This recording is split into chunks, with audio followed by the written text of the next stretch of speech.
To the world, the Netherlands looks like a social paradise, a postcard nation of windmills, tulips, and perfectly painted canal houses, a place where bicycles outnumber cars, streets are spotless, and the future is green. We see a society that appears prosperous, peaceful, perfectly managed. A model of progressive values where high taxes are meant to create a safety net for everyone. This is the image of the Dutch dream.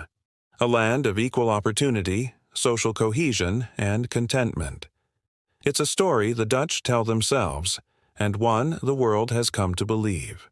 But what if this beautiful picture is incomplete? What if the idyllic canals and orderly streets hide a reality that is far more complex and far less equal than we imagine? Beneath the surface of this progressive utopia, a different story is unfolding. It's a story told not in tourist brochures, but in economic data. Behind the facade of equality, the numbers paint a startling picture of one of the highest wealth gaps in the developed world. We see the sleek, modern office towers of the Zuidas, Amsterdam's financial district, and sprawling suburban mansions with manicured lawns. And then we see the other side, cramped student apartments where the next generation struggles with debt, and social housing blocks where families live paycheck to paycheck. This isn't a story of poverty, but one of disparity. A tale of two Netherlands, living side by side, yet worlds apart in their economic reality. How can a nation so committed to social fairness harbor such a stark divide?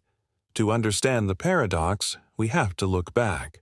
For decades, the Dutch model has been celebrated as a triumph of social engineering. Rising from the ashes of World War II, the Netherlands built a society founded on solidarity.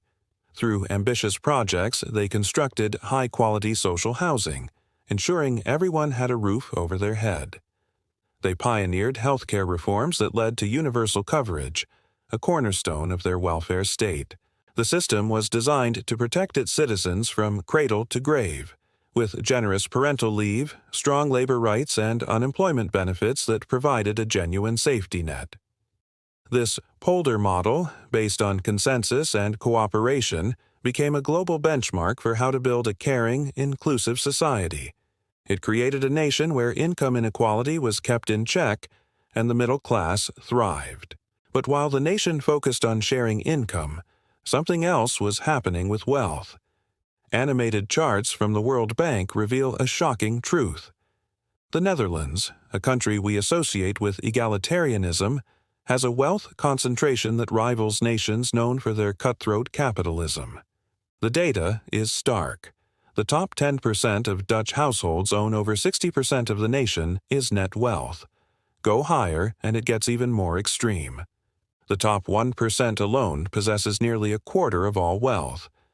That's a higher concentration than in the United States or the United Kingdom, countries often criticized for their vast economic divides. This isn't a statistical anomaly.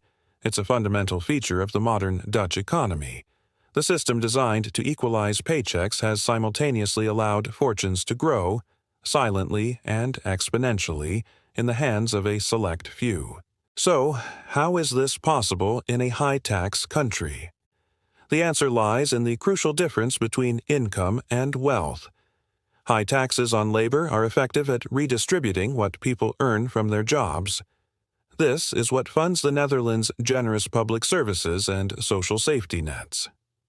But wealth isn't just about a monthly salary. It's about assets, stocks, bonds, investments, and, most importantly, property. And these assets are taxed very differently, or, in some cases, not much at all. While wages are taxed heavily, the returns on investments and the soaring value of real estate grow at a much faster rate, often with significant tax advantages. It's a system where working for a living is taxed more than owning assets. This creates a feedback loop where existing wealth generates more wealth, widening the gap between those who own and those who earn. This isn't an accident. It's a feature of the political landscape. On television screens and in parliamentary debates, politicians from across the spectrum speak of fairness and solidarity. They champion the Dutch social model and promise to tackle inequality. Yet, at the same time, the system is riddled with loopholes that benefit the wealthy. The Netherlands has become known as a corporate tax haven, attracting multinational corporations with favorable tax rulings that allow them to shift profits and avoid taxes elsewhere. This same permissive attitude extends to personal wealth. Inheritance taxes have been lowered, and a jubilton, or jubilee ton, allowed parents to gift over 100,000 euros tax-free to their children for a house deposit, directly fueling intergenerational wealth transfer. It is a mirage of progressiveness, a system that publicly preaches fairness while privately enabling the accumulation of vast fortunes. If the Dutch model is faltering, is there a better way? Let's look north to the Nordic nations. In Norway, Denmark, and Sweden, we find societies that have also built strong welfare states, but with a crucial difference. Unlike the Dutch, the Nordics have historically combined high income taxes with policies that directly target the accumulation of wealth. Norway, for example, uses its massive sovereign wealth fund, built on oil revenues, to benefit the entire population, effectively giving every citizen a stake in the nation's capital. These countries have implemented stricter housing policies to prevent property from becoming a speculative asset, and for many years, they maintained direct wealth taxes, levied annually on an individual's total net worth. It's a more holistic approach, recognizing that true equality requires managing not just the flow of income, but the concentration of capital. The Dutch experiment holds a profound lesson for the world. It shows us a truth few want to face. A robust welfare state funded by high-income taxes is not enough to create a truly equal society. Without addressing the mechanisms that allow wealth to concentrate, even the most progressive systems can end up cementing, rather than dismantling, economic divides. The illusion of fairness can be a powerful and dangerous thing, masking the deep-seated inequalities that threaten social cohesion. As the sun sets on the Amsterdam skyline, the gleaming towers and historic gables begin to fade into a monochrome silhouette. Wealth isn't just about what you earn, it's about what you're given. In the Netherlands, like many places, a quiet transfer of advantage happens from one generation to the next. Think about it. A family estate passed down, a portfolio of stocks inherited, or a trust fund set up at birth. These aren't just gifts. They are head starts in a race that others have to begin from a standstill. This isn't a story of lazy heirs and hard-working newcomers. It's a story of a system where the starting line is staggered. Inheritance tax laws, often filled with exemptions for family businesses and primary residences, ensure that significant wealth remains concentrated within the same families. It's a silent engine of inequality, humming along beneath the surface of a society that prides itself on fairness. While we celebrate stories of self-made success, we often overlook the invisible architecture of inherited advantage that makes some journeys far easier than others. This isn't just about money. It's about access to networks, education, and opportunities that compound over time, creating dynasties of wealth that can span centuries. The cycle isn't malicious, it's structural, and breaking it requires more than just acknowledging its existence. It requires a fundamental reevaluation of how we define a fair start in life. Now, let's talk about where money truly lives today. It's no longer just in your monthly paycheck or your savings account. The real wealth, the kind that grows while you sleep, lives in assets. We've entered an era of hyper-financialization, where everything from your home to a piece of digital art can be turned into a speculative investment. Look at the stock market tickers, the frantic energy of a real estate auction, the dizzying highs and lows of cryptocurrency charts. This is the new frontier of wealth creation. The problem is, assets grow at a much faster rate than wages. While most people work for their money, a select few have money that works for them. This creates a widening chasm. Those who own property, stocks, and other investments see their wealth multiply, while those who rely on a salary struggle to keep up with the rising cost of living, a cost driven up by the very assets they can't afford. Your rent isn't just paying for a roof over your head, it's generating a return for an investor. The price of groceries isn't just about supply and demand, it's influenced by global commodity markets. Money has become an abstract game, and if you don't have the capital to play, you're not just on the sidelines, you're part of the game board itself. So, where does all this asset wealth go? Often, it disappears into a global maze of corporate structures and tax havens. Amsterdam's financial district, with its gleaming corporate towers, is a key node in this international network. Sophisticated legal and financial mechanisms allow multinational corporations and wealthy individuals to shift profits to low-tax jurisdictions, effectively hiding their wealth from the countries where it was generated. It's a perfectly legal, yet deeply problematic, system. We see maps glowing with tax havens, from Caribbean islands to European nations offering special deals. This isn't just about avoiding taxes. It's about detaching wealth from national responsibility.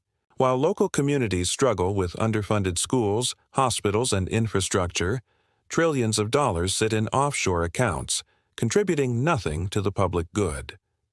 As long as these global loopholes exist, any attempt at creating a more equal society at the local level is like trying to fill a bucket with a hole in it.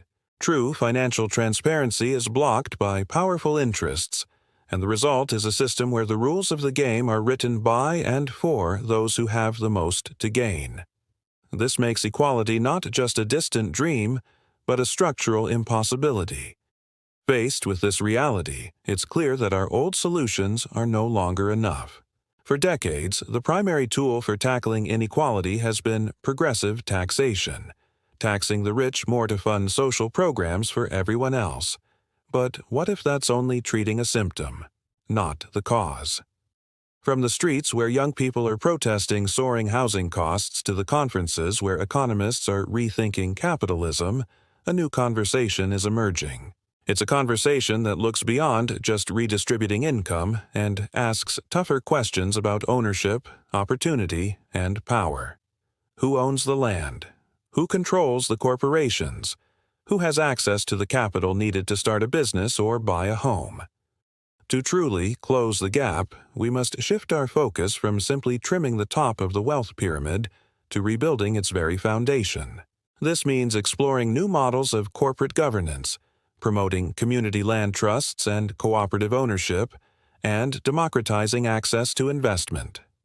It's about empowering people not just as workers or consumers, but as owners and stakeholders in their own economy. The challenge is immense, but the call for a deeper, more structural change is growing louder every day. The story of the Netherlands isn't a story of failure. In many ways, it represents one of the world's most earnest attempts at building a fair and prosperous society. But it's also a powerful warning. It shows that even in a nation with a strong social safety net and a commitment to egalitarian values, invisible empires of wealth can form and persist. These empires are not built on force, but on the subtle, interconnected systems of inheritance, financialization, and global tax avoidance. As we pull back and see the coastline fade into the open sea, we're left with a sense of uncertainty, but also with a crucial insight. The path forward isn't simply about adjusting tax brackets or increasing social spending. We cannot tax our way to true equality. The challenge that lies before us in the Netherlands and across the world is far more profound. We must have the courage to rebuild the system itself. Thank you so much for joining us on this journey. If these ideas resonated with you, please consider liking this video and subscribing to our channel for more deep dives into the systems that shape our world. We'd love to hear your thoughts in the comments below.